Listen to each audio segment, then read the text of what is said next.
we'll have a conversation as well with this gentleman, Irungu Houghton, the boss of Amnesty International in Kenya. Good morning. Good morning, and thank you for having me on the show. It's good to see you. It's like we're in June. I've said Happy New Year, but Yes, So I have to say, this is my first time on Fixing the Nation. Yeah. So I think I've been a bit derelict in terms of what have I been doing while you've been fixing the nation. Yeah. Yes. So what have you been doing? Fixing the nation. Yeah. In your own way. We'll get into the on my show. Right. Yeah. Okay. Yeah. We'll get It's to a pleasure. understand Thank you that. very much. Yeah. Jano. I have today's quote. Warsan Shire, a Somali-British poet, in her poem called Home, one of the many things she said, and it starts by saying, no one leaves home unless home is the mouth of a shark. Yeah. Given that we're marking World Refugee Day tomorrow, some of the other things she said, you have to understand that no one puts their children in a boat unless the water is safer than the land. I know we'll be having this conversation with you in the course of this hour, but just reflect on that for us. No one leaves home unless home is the mouth of a shark. Yeah. So I think Wasan's poem is probably one of the most powerful poems around homelessness, around displacement, and the condition that many refugees find themselves. What she's basically saying is that nobody will leave what they have unless they're forced to. Right? So the first thing we have to acknowledge is that refugees, asylum seekers, even migrants don't essentially migrate because of choice, in terms of voluntary choice. They're moving because they have to. And therefore, a person that you meet, like this is somebody who is really there in a moment of crisis. These are people in crisis, and therefore governments, communities and nations need to embrace people who are in flight. Yeah, that's really well summed up. And I don't know that we often see it that way. There's almost a hostility, and we'll come to that. But yeah, you wouldn't leave if everything was okay. Yeah. Yeah, good old xenophobia. We want to unpack human rights in Kenya, seemingly under siege. Well, under siege, it's not seemingly for sure. But I want to start with Amnesty's work.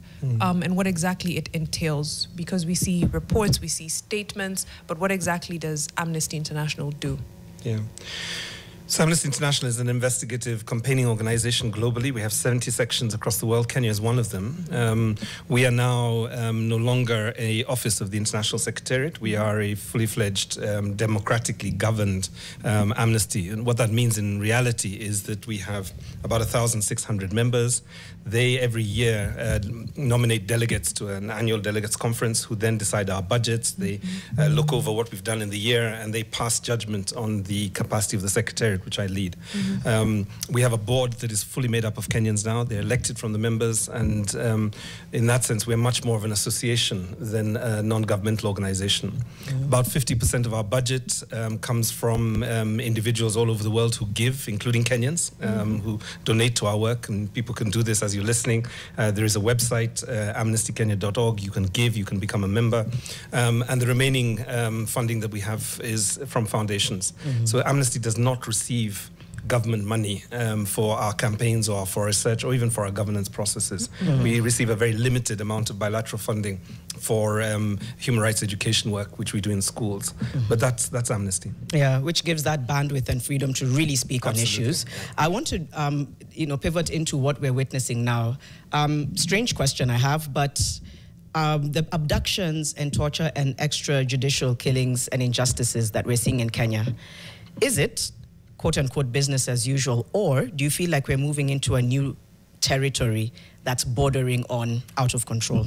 Yeah. From what you've observed over the decade or so, last decade?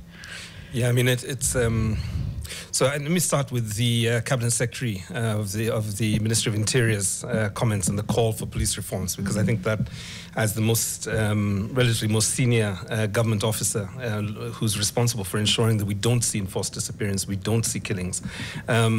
He spoke a lot about, in the wake of the Albert Ojwang case, about the need for digital OBs. He talked about CCTV cameras in every police station. He talked about reforms in terms of training and so on. I think these are all important intervention points, but as Amnesty International, we would say that what we have seen over the last 1 to 2 years really needs a much deeper systemic look at the culture of policing. I don't think it's even to do with the leadership. I know there has been calls for, we spoke very publicly at the beginning of this week and called on the Deputy Inspector General to step aside so that he could be taken through, he could be enjoined in the trial of Albert Ojwang so he can give his side of the story, because he has been accused very openly of being involved in that case. And we now have somebody who is in court actually saying that that is the case. But I think it's important to recognize that we have changed 2 Inspector Generals. We're on the 3rd Inspector General in the last 3 years. We have changed the Director of Criminal Investigations as well. We've changed Deputy Inspector Generals. So it's not just the individuals. What we have to say is that the behavior of the police must change, right? So there are about 4 things that we're basically arguing. If we want to reverse the culture of the 89 enforced disappearances that we saw last year, or the 65 killings that we saw, one of the things that has to happen is we have to see accountability for those officers. And I don't say accountability in a very vague sense. I say those officers, those commanding officers that actually led the multi-agency unit, they need to be, first of all, disbanded, and secondly, they need to be subjected to a fair trial in a court of law. We need to see officers who actually were responsible for example, if you just go back, the Longton brothers and Bob Jaggi remaining in incommunicado for up to a month. I mean, that is just, for a modern state, that is just unacceptable. Secondly, what we need to see is I guess what has become the criminalization of the right to protest and the right to expression. That has to stop. Because if you don't do that, what you essentially do is you license the kind of things that we saw with Rose Njeri 2 or 3 weeks ago, where she was held for 88 hours in a police cell simply because she had generated a website that was generating input on the finance bill. So I think we have to see that as well. The third thing is, if we want to see a shift in terms of policing, is we have to see the Independent Policing Oversight Authority have the capacity to arrest officers. Do you know at this point they cannot arrest a police officer? They have to, in the case of Albert Ojwang, they had to go with the Internal Affairs Unit police officers to be able to effect arrest. They need also to expand their jurisdiction. At the moment, they have only the capacity to hold police officers account. They need to be able to arrest KWS, Kenya Wildlife Services, Kenya Forestry Services, the Kenya Defence Forces. We forget sometimes that the deployment of the Kenya Defence Forces is still in operation. They are still doing civilian-related duties. And at the moment, the question is, who is oversighting KDF in this role that they've been given for over a year now? We're coming to the year. The last one, very quickly, is I think we have to say that what has happened over the last 1 year, and for me, what happened in Central Police Station a week ago with Albert Ojwang was probably the tip, or rather, I guess it was the climax of the levels of impunity we've been seeing, right? If that is not a big enough wake up for us, then I think we're setting ourselves up to a really horrible, environment, essentially, for human rights. And we haven't even started talking about what happened on the streets of Nairobi 2 days ago. 2 days ago.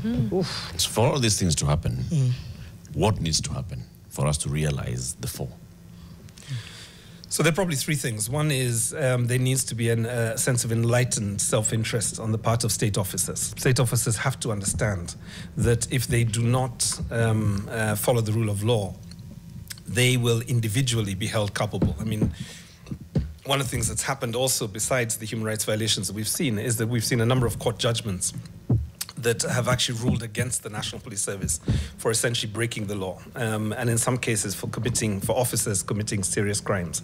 When the case of Albert Ojwang rolls out in court, they will not be the entire 100,000 police officers sitting in that courtroom. They will be probably 4 or 5, maybe 10 police officers who will be sitting there. Each of them will have to have their own lawyers. They will be held accountable based on the evidence that's brought before them, and they will be jailed if they're found guilty on the basis of the evidence, but they will be jailed alone. So I think it's really important for individual police officers and commanding officers to understand that they are being held individually culpable for this. That's the first thing. The second thing is for the public.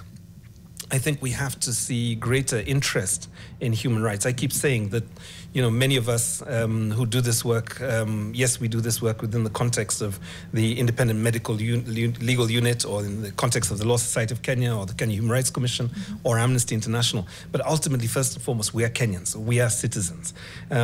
We are also worried about our families. I have, several Gen Zs in my family. I don't want them to be worried about whether they're going to be shot on the streets of Nairobi, either as a bystander or as a protester. So I think Kenyans need to take responsibility for the human rights protection work in this country. A very simple thing that Kenyans can do, even from the comfort of their homes, is to share information. Right? To continue to remain engaged, watch programs like this, and continue to support. Very practically, a number of the organizations have ways in which you can support financially. So for those people who can send 1,000 bob, 500 bob, even 200 bob, and I keep saying to our finest people in the office, how many people have contributed to Amnesty this week, given all the work that we have done? And I don't look for the hundreds of thousands. I actually look for the 200s, the 300s, because I think that is, that is an affirmation that the work we're doing has public benefit. Yeah. Lastly, I think we need to see the civil society organization thinking more creatively about how we work in these difficult environments. We've seen some important work this week. So, for example, the Kenya Medical Association was sterling. They were great on, Tuesday, because what they did was they set up emergency camps in the city. And they didn't ask people, are you a protester, a goon, a police officer, or a bystander? They simply treated anybody who was hurt, who was in need of support. And many of the cases, the 25 cases that went to Kenyatta National Hospital, actually were treated by volunteer medics. Now that, for me, is human rights protection. Very tangible. Right? Very, very tangible. You have the privilege of being in an organization that has over time been threading human rights abuses, seen the numbers. What would you say has changed in the last 2 years, aside from the obvious escalations in terms of curbing, the freedom to assemble and, of course, the abductions? What would you say has changed significantly? When you look overall, are there more human rights abuses countrywide, outside of even mandamano settings? Yeah. So maybe I can respond to that in kind of three areas. The first is social and economic rights. I think one of the concerns that Amnesty has had is really the transition from NHIF to Sh200 has been traumatic. It has left in its wake, traumatized families, patients who are not able to get emergency services or life essential services. And that's one area, I think. The second area has really been around, the issue of discrimination, identity-based discrimination. So, for example, we're still very concerned about the lack of progress on issues of femicide and gender-based violence. We have a task force. The task force has gone around consulting, but it's now 6 months, and we don't want a situation by the end of the year where Odipo Dev and African Uncensored will give us new figures, which will say that last year it was 170 women who were targeted, not for the fact that they were human, but for the fact that they were women or girls. That figure has gone up by a certain amount. So I think there's a certain urgency that we need to bring to this issue that is really critical. The third area, of course, is in the area of civil liberties, and the freedom of expression, the freedom to assemble, to protest, and so on. I think has been the biggest issue here. The finance bill seems to have become the main focus for Kenyans, and actually in some ways, when I traveled recently, I was asked by Rwandese, why is it that Kenyans are so obsessed by the finance bill? Here in Rwanda, the minister presents it, we read it, and it gets passed. Right. And I said, well, Kenyans have woken up. They realize that actually the context for their lives is not just what they're doing. It is to do with the macroeconomic environment within which either they get jobs, they don't get jobs, they get medical services, they don't get medical services. So people are now interested in all the budget lines, and particularly those budget lines that are not under the purview of the Auditor General. Right. So I think this is the moment. And I always say that, for those people who are not feeling hopeful, who are not feeling, like there's a possibility for Kenya, they need to recognize, if they would like to, I don't force it on them, but for me, hope is generated, right? The most hopeless, cynical people are the people who see what's happening, but do nothing. They're paralyzed, right? And I think that paralysis is what creates the cynicism that nothing will change, nothing has changed. So I think these would be the things that I think have become more acute in the course of the last year or so.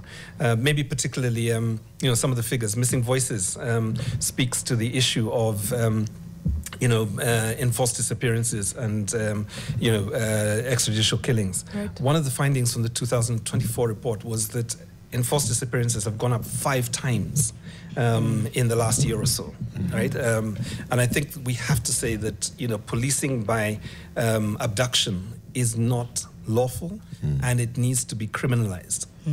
Oh, would you say the same translates regionally? Maybe obviously there's some differences because again, we are seeing what some would describe just like as a rise in some human rights violations, given what happened with whether it was Senior Counsel Martha Karua, Boniface Mwangi, our sister from from Uganda.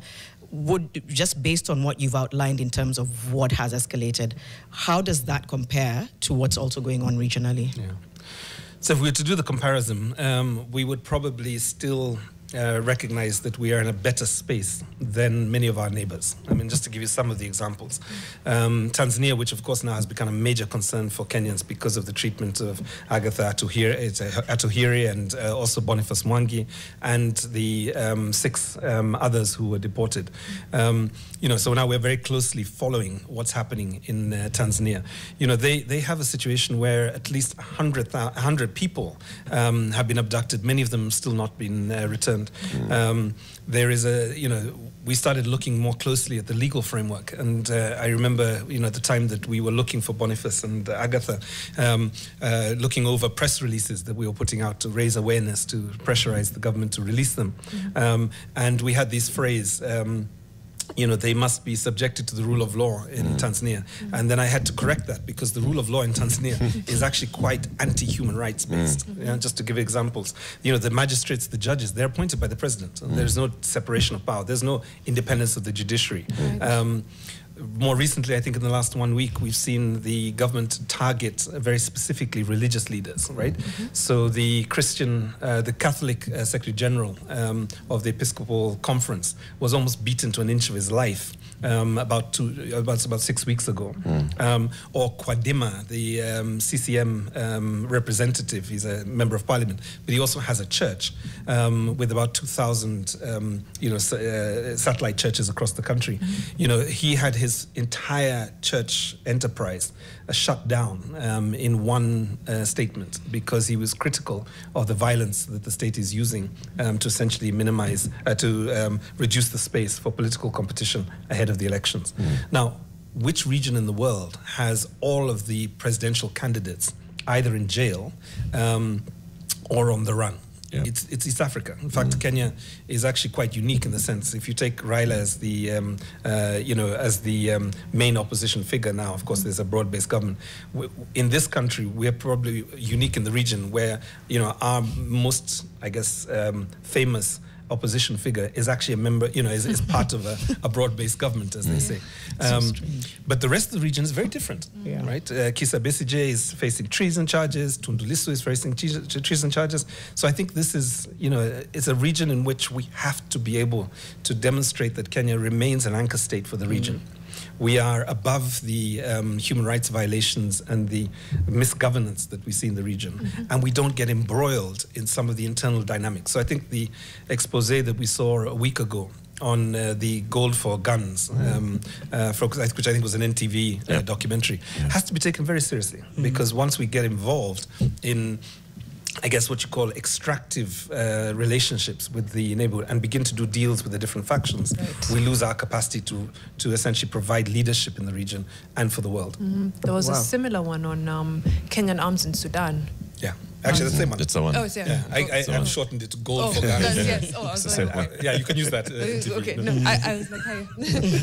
Yes, you're right. And the DRC as well. Huh? Yes, and the DRC. If we do get embroiled, I see a almost strategic, intentional move away from civil liberties, getting embroiled, of course, in now global extractive, whatever's deals. Yes, the intentionality behind it how do we counter it? Because to be honest, it is intentional. Nothing is accidental here. Whether it's defunding education, making healthcare almost inaccessible to most people, then curtailing civil liberties. The same people who are unable to go to school are the ones you can give 1,000 bob and tell them go beat people in the streets, right? Then you get embroiled in regional politics. It's all very systemic. How do we fight that when you have no real tangible evidence, quote. But yeah. And it's more anecdotal. It's more anecdotal and very... But it's also, it's jarring, it's anecdotal, but I think you can hold on to that and come back and after the break and speak to that. It's true, because it does seem like an intentional push to make sure that, people don't have access to these rights. So what's the end game?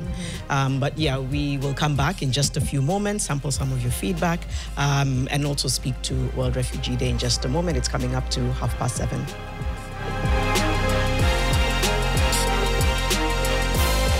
Too far, but it's good to know. Go there. Some feedback. We have Paul Minor. One of the mandates of Amnesty International is holding governments and corporations accountable. Other than public campaigns and grassroots activism, can you take them to court? We can speak to that in just a bit. Sean Laban just is making a statement here. Under William Ruto, human rights continue to face serious threats.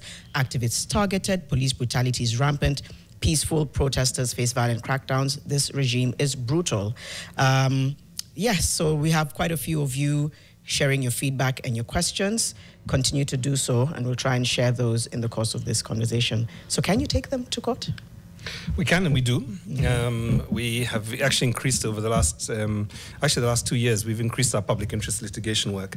So if you note this week, there was, I think, a hearing on the Baby Pendo case, the case of the International Crimes Act has been invoked in the court of law, essentially to hold 12 commanding senior officers. Unfortunately, that's now come down to 4 officers, which was a matter of concern for us.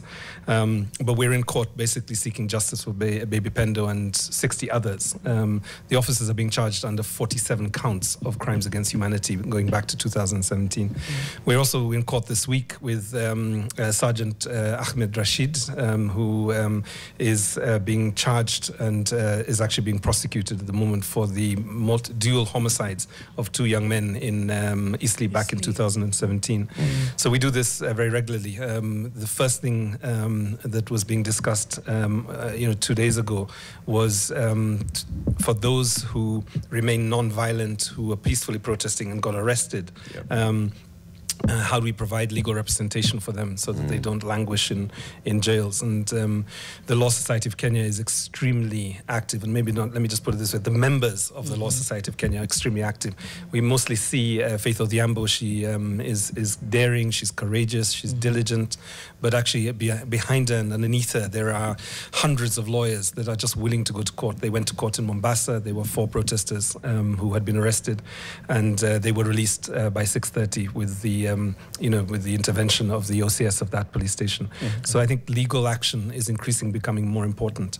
I'm sure, in the case of Albert Ojwang, there is a family lawyer, and in the case of Boniface Kariuki, I'm sure there will be a lawyer attached. In fact, I saw the Law Society Council meeting with Boniface's father yesterday. So this is the one thing we can be proud of in this country, is that, lawyers, advocates, don't need necessarily to be paid to actually do human rights work. They are actually coming forward and subsidizing this work by themselves. Yeah, it's incredible. And we successfully crowdfunded a working legal system, a working medical system with IMLU and Medics for Kenya as well last year. It's a beautiful thing to see. That's systemic work. We're doing our bit. But now, on the other hand, as I was asking before the break, there seems to be a systemic, intentional push to move away from civil liberties, to defund education and healthcare, and to kind of just take us backwards. I think people who are poorer and uneducated and basically oppressed are much easier to control. How do we push back against that? I know the ballot is the obvious one, but we have a few years before that. I often say that, if I'm around 30 years from now, I'm going to go to the National Archives and I'm going to open up those files that are, are released after 30 years. And I'm going to look back at this period and I'm going to be, what? Wait, you mean that was the strategy? That was the conspiracy? And I'm sure it will become much clearer then. But for now, what I think is very clear for me is kind of three things. One is that in a context where we have a fiscal deficit as a country, where we, where the government has essentially overborrowed over the last decade, there are preciously few resources available. Those resources are not being prioritized in many times for the things that really matter to Kenyan citizens. So education, health, agriculture, these are the basics. We don't prioritize manufacturing or jobs. We essentially want to export our labor to different parts of the world, even when we cannot guarantee the safety of domestic workers. This is a report that, in fact, thank you to Fixing Nation, you had a focus on the Kenyan domestic workers in Saudi Arabia. So the question of prioritization cannot be left to policy experts. It cannot be left to budget experts. It cannot even be left to the government. It has to be an everyday, every person responsibility. Why in this moment does the budget of the Kenya National Commission on Human Rights, why is the budget only 500 million shillings? Right? Why is it the lowest of the constitutional commissions and the independent offices? There are even independent offices that are receiving double or 3 times that amount. Right. And it's steadily been reducing over the last 2 years. It has been steadily reducing. In fact, almost every time they release a statement giving the number of people who have been killed, somebody in Treasury knocks off a couple of 100, like 100 million, right?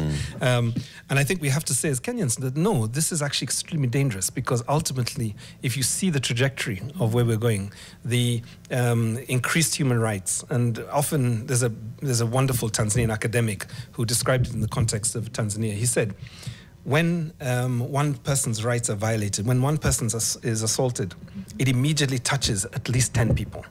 Those 10 people get radicalized, and they will soon gang up and go after the perpetrator. So the inevitable trajectory of human rights violations and a breakdown of civil liberties is a country that becomes ungovernable. Once a country becomes ungovernable, there is nothing that a state can do except lock itself and essentially protect itself, and then it is useless to the population. And then at that point, the population looks for an alternative governance system. Why is it that in Kenya today, everybody is talking about Burkina Faso, right? That was not an elected government. It was not Gen Zs went to the polls, found Traore, said, you've got a vision for the country, here's my vote. Nobody crowdfunded for his campaign. He simply picked some weapons and marched into a state house, probably went to the equivalent of KBC, played Bob Marley, and then suddenly he was now running a country, right? And I think we have to look at that really carefully. I think the human rights, are a national security concern. Right? Now, for those of us who are not in these, law enforcement agencies, we're not in government and so on, the question I think, we keep having to ask ourselves is, in the presence of organized abandonment, what must we do? And I think that there are a number of things we need to do. One is to stay calm. And when I say stay calm, it doesn't mean don't rage against the system. But when I say stay calm, is remain purposeful, remain within the Constitution. The Constitution gives us the capacity to dissent. It gives us the capacity to speak up. This is the reason why, Ngugi wa Thiong'o 50, 60 years ago wrote on, toilet paper, barrel of a pen, or the thoughts of the detainee. We have an obligation to the people that fought for these civil liberties to be kept part of the, the constitutional fabric. And if we don't protect them, and essentially taking up stones, batons as a protester doesn't actually advance the Constitution. What it does is it pulls the Constitution back, because at some point people will be looking on the television and we will not be able to tell the difference between a protester and an instigator who's been paid. And just coming back to Marimi, your point about the how much money is actually paid to goons. I mean, you mentioned 1,000 shillings. From our protest observation of Tuesday, we were being told that the border riders were paid 1,000 bob. The I guess they call them pylons. What is The phrase? passengers The are also passengers. that- Pillion passengers. Pillion passengers. Yeah, that word is such an interesting one. But anyway, the passengers. Should be billion. Pillion. Pillion. Why? Pillion. Kizungu. Sounds like it's wrong. Sounds like it should be a yeah. B. So for all of the people who are watching now, please go to Google. So search. Don't Search. even go to Google. Just go Pillion. search. Pillion. Right? Yeah. But anyway, they were paid anywhere between 200 and 300 shillings. Now, when I looked at the number of people that were there after we got the analysis, it's probably about 200, 300 people. Right. That means that ultimately the devastation that we saw for 6 hours and the violence that we saw was probably funded to the tune of about half, maybe it's about 500,000 shillings. That's all it takes to bring a county to a standstill. To cause such devastation to people's businesses. Devastation in the millions. You lose stock worth millions and a business that you will not recover in a long time as an individual, and lives lost as well. Yeah. You've been in this space, Irungu, for a while, pushing and agitating and advocating for rights. And then that has also made you have access to these offices. Yeah. When you have access to the office of the IG or the DIG or the regional police commander and all, and you speak to them, do you walk out of there feeling that they are getting worse, the various officers, because you've interacted with the various officers who come into those offices? Do you get into that feeling that, the holders, whoever is appointed into this office, is actually getting worse? Or do you have hope? Are there moments when you come out and feel that the conversations we've been having, let's talk about this, let's talk about reforming the training, let's talk about, human rights approaches to policing and all, so on and so forth. Does the needle move? So it's an interesting one. I could go into a direction that would be kind of interesting, which is to compare the personalities of the former IGs and the DIGs and so on. Let me avoid that and go into another space, which I think will get to your question. For my own sanity, I have stopped trying to compare previous office holders with current office holders for two reasons. One is that it will manufacture disappointment or optimism, which could be misplaced. So I treat people on the basis of the position that they occupy. It's the office. And I hold them accountable to the oath that they took in that office. And that oath is not a personal choice. It is, you are the Inspector General. This is the expectation that Kenyans must have of you. So on Tuesday, for example, when I saw the deliberate use of commissioned officers, non-uniformed officers, both in the police and within the Goons, to essentially attack protesters.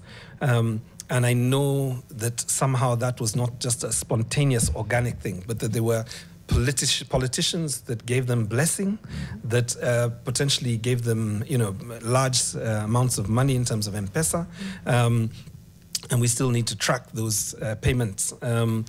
I think one of the things that strikes me is that even if the political class gives up on the National Police Service, the citizens must not do that. Because if you give up on the mandate, the National Police Service Act, the Constitution and what it says the police must do, then essentially what you do is you hand over 100,000 officers who are very armed, like that officer who shot Boniface Karaoke. You hand them over to the political class. And then the potential for the National Police Service to become just the militia of a politician becomes very clear. So I think it's important at this point that people do get grounded in what is the legal requirement, what are the expectations that we have of police officers, and not let that go. Okay. So when you have been interacting with and engaging with these officers, you're engaging with the office. Yeah. And you know the law, the mandate of the person who's in this office, and what they're expected to do. And then you see things happening the way they happen. And you can clearly thread that and see there's politicians, the political class has come in and infiltrated the police service. What do you do? So you have to get creative. I think it's the first thing. So in these conversations that we have, there are a number of things that I think are important to keep reminding people. So first of all, remind people what is the legal framework. The second one is what is their personal interest. Do you want to be that Inspector General that retires or is released from your position, or you resign from your position, and then you have court case after court case after court case in your retirement because of judgments that you made? Or actually, even let me put it this way. So the responsibility to protect is not just an active role. Like, it's not just about the commission, the acts that you take. It's also about the actions that you don't take. So the failure to protect protesters, thousands of protesters on Tuesday, is a failure under law. Right? So the first thing is to remind people that by remaining lawful, by remaining procedural and professional, they will be safeguarded after the political class shifts. And I often remind people, professionals, technical people, that the political class are transient.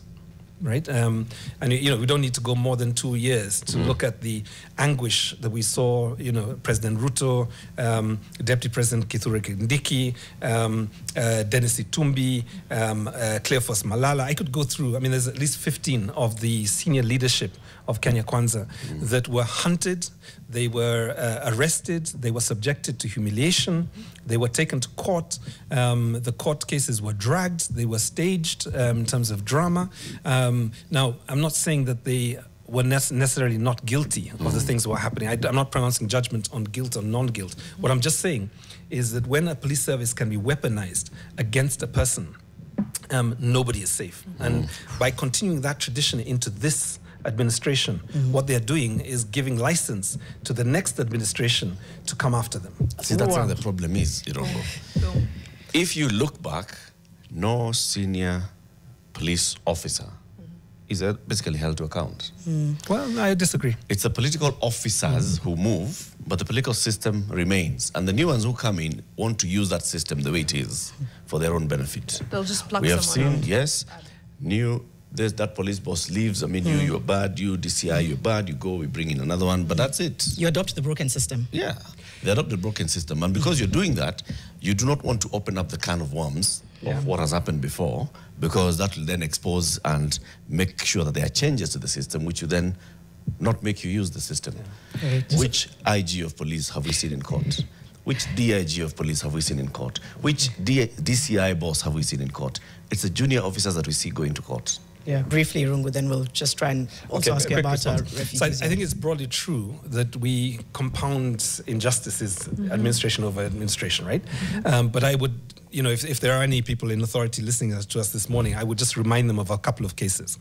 So the case that was filed last year, which held Kome, former Inspector General Japheth Kome, personally liable for the violence that was meted out, you know, in the context of the KMPDU protest. That is a live case, right? The former governor of Nairobi, Sonko, will not vie again, right? That is a live situation. Ferdinand Waititu, who at some point people thought was completely untouchable, he is not going to see, you know, public office again. So there are examples, and I think that what's important is to remind the people in positions of power and public office not to get comfortable with the narrative that somehow they will make a deal with the next government, because it is the case, not necessarily with all of them, but there is the case where people have not been able to make deals and have actually fallen through the cracks. Right. And I still hope that one of the days, particularly with the younger generation, the Gen Z, the I think it's probably going to be about 9 million plus that will come to the polls in 2 years' time, that they will essentially elect a government that says, no, hold on, we are actually drawing a line here. And we are going to basically be very, you know, direct and accountable in terms of the offices that take on public office in our time. Yeah. And I think that's what we have to hold out for. Once you give up that idea, then actually we've lost everything. We've lost the republic, right? So I think, you know, same system you weaponize will chew you up and spit you out. Always. Yeah. It's a and then the deterioration just continues, right? So each administration looks worse than the last one, right? Rather than the administration look better than the one before that. Right. So I think we have to hold out to this demand that actually until we get governments that are a match for our constitution, until we get a civic culture that's a match for the constitution, our work is not done. And we must not rest. Yeah, no, we can't rest. Yes. Before we go into refugee matters, I know we are really running out of time, but I really wanted to speak to this cropping up culture of, you know, paying people, weaponizing groups of people. We've seen it happen before in our politics. Groups of young men are turned into mini militias, basically, and it leads into very dark paths. How do we curb this, one? And from your historical knowledge, how does it start? Where does it end? So I found myself this week in the wake of what happened in Nairobi reading the Kriegler report and the Alston report. And for those that went around in 2007, 2008, or were doing other things, probably high school and, in a good space, right? This country was racked. He knows me from high school. He's completely hinting at me. Yeah. We'll go on. So these, I almost went into like an anecdote there, but let's not do that. We'll stop. Let's stop there. Okay. If the viewers ask, we can go there later. Yes. But no, I think the point I was going to make in 2007, 2008, we saw a massive, let me use the word, a contemporary word, a shutdown of the state and the collapse of the state in the weight of ethnic violence, political instigated violence. 1,000 people lost their lives, hundreds of thousands of people were displaced, and Kenya became so important that international players had to come in and rescue us, right? How did that start? It started with essentially the identification, the mobilization, the weaponization of youth into militias, very geographically designed, so that Kikuyus were whipped up against Kalenjins and vice versa. And ultimately what happened was some of the most powerful people in the country ended up finding themselves at The Hague, right? Now, history tells us that the pattern is fairly linear. So in this particular context, what we saw in the streets of Nairobi on Tuesday is not just an issue of breakdown in one of the 47 counties. It's about sowing the seeds of something that could engulf the nation more broadly. And that's why I think that within 48 hours, we have seen, both the National Police Service, the County of Nairobi, missions from across the country, civil society organizations and others essentially say enough is enough. There is a point at which if we go beyond this, we will not return. We will not return. And no government, no military will protect us. Because ultimately, even if we call in the Kenya Defense Forces or the army against civilians, we have lost the public reputation battle. The faith in government is broken. Yep. The state is gone. The state is gone. Just a few minutes before we have to transition to the next conversation, World Refugee Day, the theme is solidarity with refugees this year. Is there really true solidarity with refugees in policy and practice in Kenya? Just broadly maybe sum that up, because it speaks to hostility, it speaks to, just all of those matters. So do we have true solidarity in policy and practice with refugees in Kenya? It depends where you go to, right? So I think you have, if I can simplify it, you've got people who recognize that we remain, even with our challenges, we remain one of the strongest economies in the region. We remain a country that is relatively peaceful, and we remain a country that is relatively hospitable. Most Kenyans have an experience of meeting a refugee, a person who's displaced, or even just simply a migrant that's coming from the region looking for work. So we are people that are quite cosmopolitan, outward looking. So there's that Kenya. Then there is another Kenya that is scared, frightened about the economic recession, frightened about, outsiders coming in, worried about whether they will all be given IDs and then voters cards, and then suddenly, a Congolese will be elected as the governor of Nairobi, and we'll all look back and say, wait, how did this happen? So there's that Kenya. And that is why, to some extent, we have laws and policies that are the aspirations of a republic that is governed by a constitution. And I think, looking at this, this particular Refugee Day tomorrow, I think there are a number of things that we can be celebratory about, and there are others that I think need attention. Okay. Right, a lot to work on. Right as we're about to end up. We need Irungu for like 3 hours. No, there's so many things you've said in the last hour that I feel like it's a very eerie yet real projection of what can happen if we don't pause and think through certain things. The rage and anger is building. It's how do you channel that? Because it's very easy for it to disintegrate. So it's just painted a picture that I had sensed, but hearing it said out loud, you're like, okay, this is. But thank you. Yeah, thank you for. Let me, if I leave you with just one sentence, which is, how ultimately Kenya has pulled through, and we've been here many times. I mean, if you go back to the 1950s, we've been here and so on. How we pull through essentially is with the medics coming forward to provide medical assistance. It is the lawyers coming back to assert the rule of law and punish those that perpetrate human rights abuses. It is, the media that continues to share the light and take us beyond the disinformation, right? I mean, that's the thing that's really crazy at the moment. Even over Tuesday, I was seeing videos from like 10 years ago, 2 years ago, with date stamps that look like they're happening on the streets of Nairobi. So we were actually even deploying protest monitors to situations that had happened 10 years ago, right? Which is very difficult, as you could imagine, for a protest monitor. And then the other thing is really for people in government, individuals, to recognize the political constraints, recognize that there are some very nasty people that are there, but they too can see their own interest in a state and in a country that is stable, that is governed well, that the economy is growing, and in that sense, that's what we need to pull for. Anybody who gets in the way needs to be essentially pushed aside as we move forward collectively with the vision that's in our constitution. That's the way forward. Okay, our humanity. Irungu Houghton, Executive Director, Amnesty International Kenya. Thank you for joining us. You'll come again and again. And now you've opened up at least. Now I know where you are. Now you know where you are. Yeah. Coming up in the next hour, we talk to refugee advocate Niall Deng ahead of tomorrow's World Refugee Day, just to try and understand the thinking of refugees, what they go through, their life, plus also how they feel being treated, especially those in Kenya. Coming up next, good morning, it's 8 a.m.